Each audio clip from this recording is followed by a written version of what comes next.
নমস্কার বন্ধুরা, আপনাদের সকলকে আরও একটি গুরুত্বপূর্ণ ভিডিওতে স্বাগত জানাই। আপনাদের ঘরের লিস্ট থেকে বাদ পড়লো প্রায় 30% উপভোক্তার নাম। আপনাদের মধ্যে যাদের নাম বাদ পড়েছে তাদের সকলকে আপনাদের এই কাজটা করতেই হবে, এবং এই কাজটা যদি আপনারা করেন সেক্ষেত্রে আপনাদের আবাস যোজনার লিস্টে নাম উঠতে পারে। আপনাদের এই কাজটা করতে হাতে মাত্র আর বেশি সময় নেই, আপনাদের 5 থেকে 6 দিন মতো সময় আছে। তো এই নিয়ে আপনাদের কি আপডেট এসেছে এবং আপনাদের কোন কোন জেলায় এইরকম এত লিস্ট বাদ পড়েছে, তারা কি জানালো, সমস্ত ডিটেলস আপনারা এই ভিডিওটির মাধ্যমে জানতে পারবেন। আগে আপনারা যদি আমাদের এই চ্যানেলে নতুন হয়ে থাকেন তো চ্যানেলটিকে অবশ্যই সাবস্ক্রাইব করে বেল নোটিফিকেশনটা অবশ্যই অল করে রাখুন, যাতে আমাদের নতুন কিছু আপডেট এলে আপনারা ওই নোটিফিকেশন বেলের মাধ্যমে সমস্ত আপডেট পেয়ে যাবেন।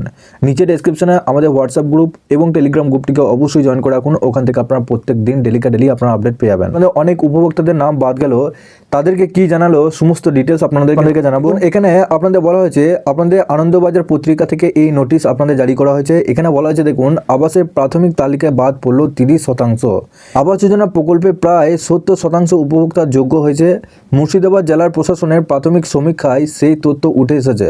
জেলার শহর ঘেঁষা কিছু কিছু ব্লকে 50% কাছাকাছি আবাস উপভোক্তাদের নাম তালিকা থেকে বাদ পড়েছে। প্রাথমিক সমীক্ষার পরে যোগ্য উপভোক্তাদের তালিকা বুধবার প্রকাশ করেছে জেলা প্রশাসন। শুধু তাই নয়, জেলার প্রতিটি বিডিও অফিসে নোটিশ বোর্ডে সেই তালিকা টাঙানো হয়েছে। আগামী 3 ডিসেম্বরের মধ্যে সেই তালিকা দেখে বাসিন্দারা তালিকায় থাকা নামের বিষয়ে দাবি, আপত্তি, ক্লেম, অবজেকশন জানাতে পারেন। তালিকায় থাকা যেসব উপভোক্তাদের বিষয়ে অভিযোগ আসবে তাদের বাড়িতে গিয়ে পুনরায় সমীক্ষা করা হবে বলে জেলা প্রশাসন সূত্রে জানা গেছে।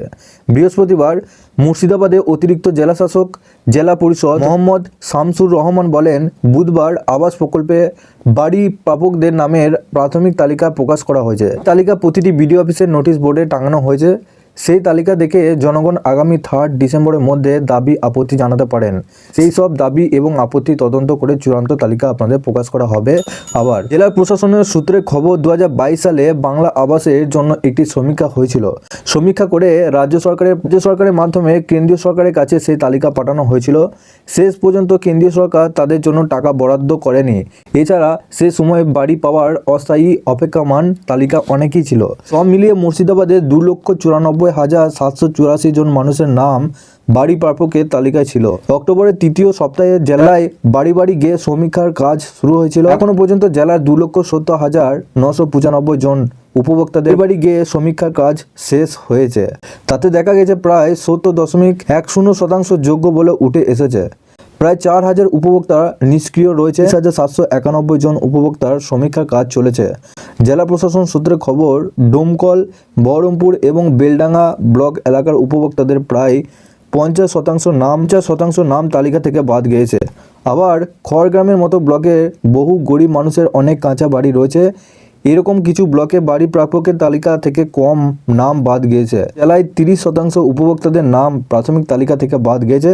মুর্শিদাবাদ জেলায় প্রশাসনের এক আধিকারিক জানান যে প্রাথমিক তালিকায় থাকা কোনো উপভোক্তার অযোগ্য বলে অভিযোগ এলে তদন্ত করে ব্যবস্থা নেওয়া হবে। প্রতিটি বিডিও অফিসে নোটিশ বোর্ডের প্রাথমিক তালিকা দেওয়া হয়েছে। তো আপনারা বুঝতে পারছেন, আপনাদের প্রত্যেকটা জেলায় আপনাদের কম বেশি কিন্তু অনেক উপভোক্তাদের নাম বাদ যাচ্ছে। যারা যোগ্য উপভোক্তা তাদেরও নাম বাদ গেছে।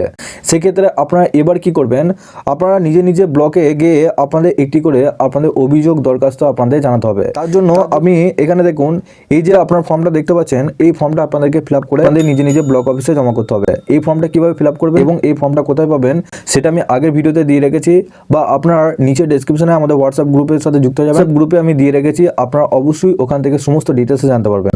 এই ফর্মটা আপনারা প্রত্যেকেই ফর্মটা ফিল আপ করে আপনাদের নিজে ব্লকে জমা করুন। আপনাদের এই 3 তারিখের মধ্যে আপনাদের প্রত্যেককে এই কাজটা করতে হবে। যদি না করেন সেক্ষেত্রে আর আবাস যোজনা প্রকল্পের লিস্টের নামই উঠবে না।